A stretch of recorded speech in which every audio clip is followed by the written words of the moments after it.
নমস্কার বন্ধুরা, আপনাদের আবার স্বাগত আমাদের চ্যানেলে। বেশি দেরি না করে শুরু করা যাক আজকের গল্প। গল্প পাঠে আমি শুভজিৎ আর লেখক অভিষেক। হ্যাঁ কুমার, আমি তোমাকেই ভালোবাসি। কথাটা শুনেই কুমার সজোরে হেসে উঠল আর বলল, একজন পুরুষ হয়ে তুমি অন্য পুরুষকে ভালোবাসো? মজা করছো আমার সাথে? না কুমার, এটা সত্যি। আমি জানি না কেন এমন, আমার ভালো লাগা ভালোবাসা সবই পুরুষদের প্রতি, আর তুমিও তো তেমনই। কি বলছোটা কি? তুমি পুরোই পাগল হয়ে গেছো। এসব লোক সমাজে বলো না, লোকে তোমাকে পাগল বলবে। কুমার, তুমিও তো আমার মতোই, তুমিও তো আমাকে পছন্দ করো, বলো। আমি ছেলেদের পছন্দ করি? কে বললো তোমায়? আমি বুঝি তোমার ছোঁয়া, তোমার সাথে কাটানো প্রতিটা মুহূর্ত। শ্রাবণের কথা শেষ হওয়ার আগেই কুমার বলতে শুরু করলো, ও মাই গড, তুমি সে রাতের ঘটনা আঁকড়ে বসে আছো। লিসেন, ওটা আমাদের দুজনার কামনার বশে যা ঘটার ঘটেছিল। আমরা আমাদের কামনা বাসনাকে দমন করতে পারিনি, তাই সেই ঘটনা ঘটেছিল। আর তোমাকে আমি চিরকাল একজন বন্ধুর থেকে বেশি কিচ্ছু ভাবিনি। কুমার, তুমি এসব কি বলছো? Are you serious? কেন বলছি বুঝতে পারছো না? শোনো, আমি জানি না তুমি পাগল কিনা। হয়তো তুমি বদ্ধ পাগল, নয় তুমি অতীব বদমাস। ও না, আই গেস তুমি আমার এই উচ্চতায় পৌঁছনোই খুশি নও, তাই এইসব নোংরামি করে আমার মান সম্মান নষ্ট করতে চাইছো, কি তাই তো? সেদিনের পর থেকে তুমি তাই এতবার আমার পেছন পেছন ঘুরছো। কুমার, বিশ্বাস করো, তোমার এখানে পৌঁছনোয় সব থেকে বেশি খুশি যদি কেউ হয়ে থাকে, তবে সেটা আমি। তুমি তোমার জীবনের সব স্বপ্ন পূরণ করো, আমি সেটাই চাই। এসব নাটকের কথা বলো না, তোমার মতলব আমার কাছে একদম ক্লিয়ার। তুমি আমায় ভুল বুঝছো। একদমই নয়, ভুল তো এতদিন বুঝতাম, এখন একেবারেই ঠিক বুঝছি। তোমাকে তো আমি বন্ধু ভাবতাম। কুমার, একটা বার আমাকে বিশ্বাস করো। আমি আর তোমায় বিশ্বাস করি না, আমার ভুল ছিল। সে রাত্রে আমার নিজেকে কন্ট্রোল করা দরকার ছিল। আচ্ছা, সে রাতে তুমি যেটা করেছিলে সেটা ইন্টেনশনালি ছিল, তাই না? না না, বারবার বলছি তুমি আমায় ভুল বুঝছো। আমি তোমার ভালোই চেয়ে এসেছি চিরকাল, আর ভবিষ্যতেও ভালোই চাইবো। কুমার শ্রাবণের বাহু দুটো শক্ত করে চেপে ধরল। শ্রাবণের ব্যথা লাগলো। কুমার দাঁতে দাঁত চেপে বলতে লাগলো, আমার ভালো চাও, সত্যি তো? হ্যাঁ কুমার। তাহলে আজকের পর কোনো দিন আমার সামনে বা আমার সাথে যোগাযোগ করার চেষ্টা করো না। আমার জীবনে তোমার ছায়াও যেন না পড়ে। কথাটা শুনে শ্রাবণের গলা শুকিয়ে এলো। যে কুমারের সাথে জীবন কাটানোর স্বপ্ন দেখেছিল, সেই কুমারের সাথে সমস্ত যোগাযোগ বন্ধ করে দিতে হবে, এটা ভেবেই ওর চোখ থেকে জল বেরিয়ে এলো। এবার শ্রাবণের বাহু দুটো শক্ত করে ধরে দুবার ঝাঁকিয়ে দিল। শ্রাবণের ব্যথা লাগছিল, তাই ও মুখ দিয়ে আ বলে অস্পষ্ট একটা শব্দ করলো, কিন্তু কুমার সেটারও পাত্তা দিল না। কুমার বলতে থাকলো, আমার জীবনের একটা নতুন অধ্যায় শুরু হয়েছে। আমি প্রদ্যোৎবাবুর মেয়ে রজনীকে ভালোবাসি। আমাদের সিনেমাটা রিলিজ করলেই আমাদের বিয়ের ডেট ফাইনাল হবে। তুমি বলছিলে তো আমার ভালো চাও, ভালো চাইলে আর কোনো দিনও ফিরে এসো না আমার জীবনে। বলেই শ্রাবণের হাত ধরে টানতে টানতে নিয়ে স্টুডিওর বাইরের দিকে নিয়ে গেল। ভেজা চোখে শ্রাবণ কুমারের দিকে তাকালো। কুমার ওর দিকে তাকাচ্ছেও না। গেটের বাইরে এনে কুমার শ্রাবণকে বাইরে ঠেলে বের করে দিল। শ্রাবণ রাস্তার উপর পড়ে গেল, হাত আর পা ছড়ে গেল। শ্রাবণ চোখ ভরা জলে কুমারের দিকে তাকালো। কুমারের চোখে শ্রাবণের জন্য ঘৃণা, গালের চোয়াল শক্ত, রাগে শরীর কাঁপছে। কাঁপা কাঁপা গলায় হাত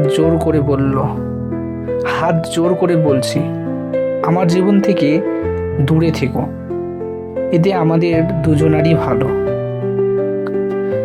বলেই শ্রাবণের দিকে না তাকিয়ে গট গট করে স্টুডিওর ভেতরে ঢুকে গেল কুমার। শ্রাবণ পড়ে রইল রাস্তায়। ওর মনে পড়ে গেল সেই দিনকার কথা, যেদিন ও রাস্তায় পড়ে গেছিল আর কুমারের হাত এগিয়ে এসেছিল ওকে তোলার জন্য, কিন্তু আজ কেউ নেই যে ওকে তুলবে। সেদিন যে তুলেছিল আজ সেই ফেলে দিয়ে গেল। বারবার মনে পড়তে লাগলো কুমারের বলা কথাগুলো। কিছুতেই বুঝতে পারছে না ও কি কুমারের বন্ধুত্ব বুঝতে ভুল করেছিল। কুমারের বলা কথাগুলো বারবার মাথায় ঘুরতে লাগলো। তারপর কোনো রকমে উঠে রাস্তা দিয়ে আপন মনে হাঁটতে লাগলো।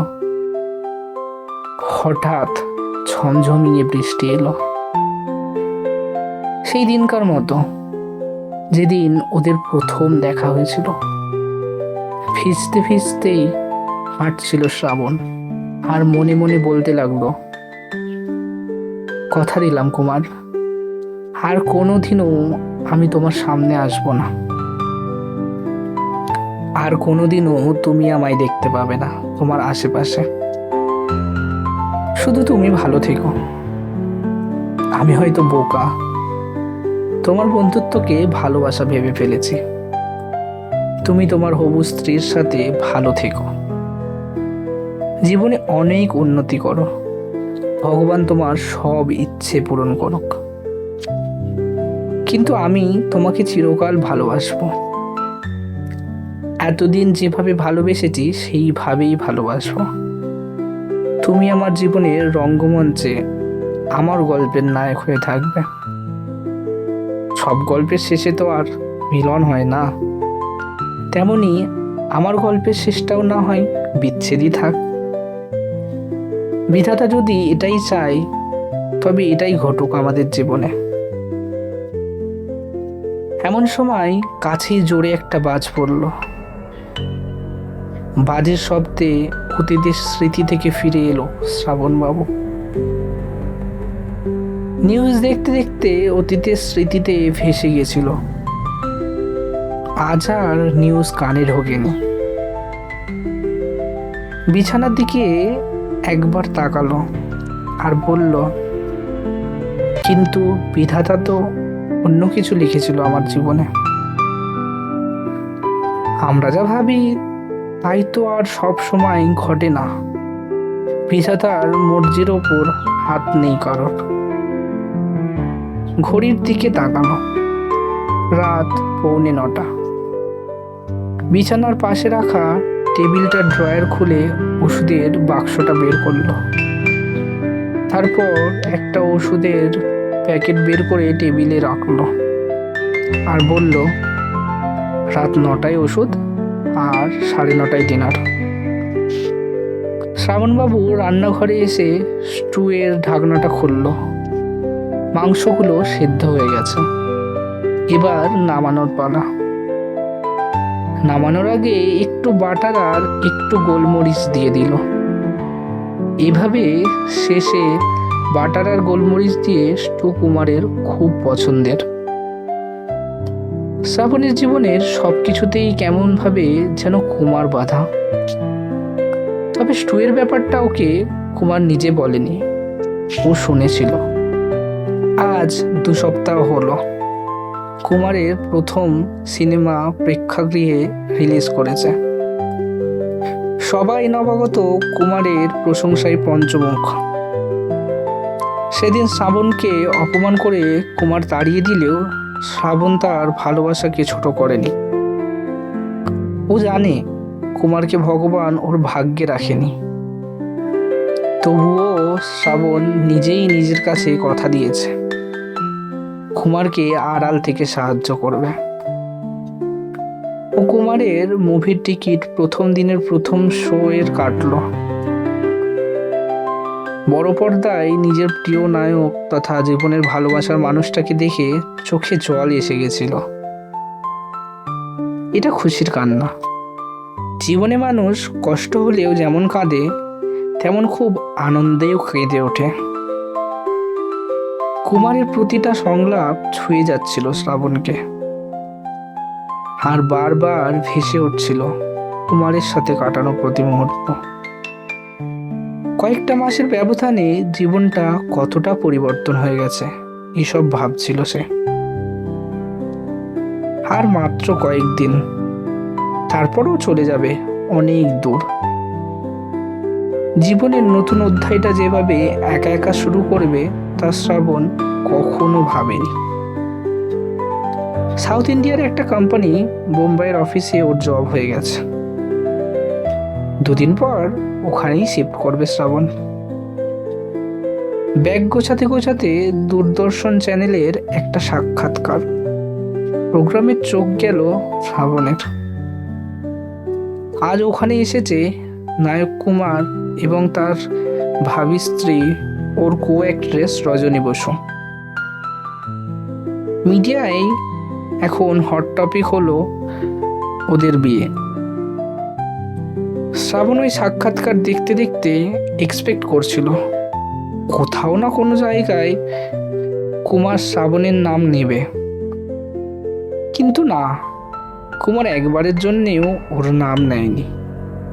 এবং সেই সাক্ষাৎকারে কুমারের প্রিয় খাবার কি জানতে চাওয়া হলে কুমার জানায় রজনীর হাতের স্পেশাল চিকেন স্টু, যেখানে রজনী নামানোর আগে স্পেশাল করে একটু বাটার আর গোলমরিচ দেয়। ওটা একেবারে স্বাদ বদলে দেয়। শ্রাবণের কষ্ট হলো এই কুমারই নাকি শ্রাবণের বানানোর স্টুয়ের ফ্যান ছিল। পরদিন সকাল সকাল শ্রাবণ বেরিয়ে পড়ল, পাড়ি দিল ভিন রাজ্যের একেবারে ভিন্ন একটা শহরে। একেবারে নতুন আশায় জীবনের এই নতুন অধ্যায়ের পদার্পণ করল। তবে হ্যাঁ, নায়ক কুমারের সমস্ত খবর ঠিক সে পেত। মিডিয়ারা নায়ক নায়িকার সমস্ত খবর জনমাধ্যমে প্রকাশ করত, সেখান থেকেই শ্রাবণ সমস্ত খবর পেয়ে যেত। তবে কুমারের কাছে শ্রাবণের কোনো খবরই ছিল না। কুমার জীবনের পথ চলায় এতটাই মগ্ন যে আর চায়নি শ্রাবণের কোনো খোঁজ নিতে। শ্রাবণের চলে যাওয়ার 2 মাস পর কুমার আর রজনীর বিবাহ সুসম্পন্ন হয়। সময় বয়ে চলে আপন গতিতে। এরই মাঝে কুমার এখন জনপ্রিয় নায়ক। নতুন নতুন কত মুভি বক্স অফিস কাঁপাচ্ছে, আর অনবরত চলছে নতুন ছবির শুটিং। এভাবেই যত সময় এগোতে লাগলো, কুমারের অভিনয় জগতে নাম ততই বাড়তে লাগলো। তারই মাঝে কুমার আর রজনীর কল্যা আলো করে এলো যমজ সন্তান কথা ও কলি। অন্যদিকে বোম্বেতে নিজের অফিসে রোজের নামচা পড়ছে শ্রাবণ। সময়ের অন্তরে ও আজ কোম্পানির ম্যানেজার। শ্রাবণ আর কোনো সম্পর্কে জড়াতে চায়নি। চিরকাল সে একজনকেই ভালোবাসবে, আর সে হলো কুমার, তবে আড়াল থেকেই। অফিস থেকে ফিরে একদিন নিজের জন্যই স্টু বানাচ্ছিল। হঠাৎ কুমারের সাক্ষাৎকারে দেওয়া স্টুয়ের রেসিপিটার কথা মনে পড়ল, আর সেভাবেই নামানোর আগে এক্সট্রা বাটার আর গোলমরিচ দিয়ে নামিয়ে খেলো। একটু অন্যরকমই লাগলো, আর তারপর থেকেই এভাবেই বানায় কুমার স্টু। বাইরে সেদিন টিপ টিপ করে বৃষ্টি হচ্ছিল। বৃষ্টির টিপ টিপ শব্দে আবার অতীত থেকে নিজের জগতে ফিরে এলো শ্রাবণবাবু। স্টুয়ের কিছুটা স্যুপ বাউল ঢেলে নিল, সাথে নিল চামচ। একটা ট্রের মধ্যে বাউলটা নিয়ে চলে এলো ঘরের দিকে। দরজা দিয়ে ঢুকেই বিছানার দিকে তাকিয়ে পড়ল। দেখো কুমার, আজ কি বানিয়েছি? তোমার প্রিয় chicken stew with extra butter and black pepper. বিছানায় শুয়ে থাকা কুমার চোখ মেলে চাইল শ্রাবণের দিকে। শ্রাবণ পাশের টি টেবিলে ট্রেটা রাখলো। গত 4 সপ্তাহ ধরে আমাদের সাথে থাকার জন্য প্রত্যেক শ্রোতা বন্ধুকে জানাই আমাদের আন্তরিক ভালোবাসা। শ্রাবণের থেকে মুখ ঘুরিয়ে নেওয়ার পরেও কিভাবে আবার শ্রাবণের জীবনেই ফিরে এলো কুমার? কি হয়েছিল? অনেক প্রশ্ন রইল আপনাদের মনে। সেই প্রশ্নের উত্তর পাবেন আগামী শুক্রবার আমাদের গল্পের অন্তিম পর্বে। ভালো থাকবেন, দেখা হচ্ছে আগামী শুক্রবার ঠিক বিকেল 5টায়। সুস্থ থাকবেন, ভালো থাকবেন।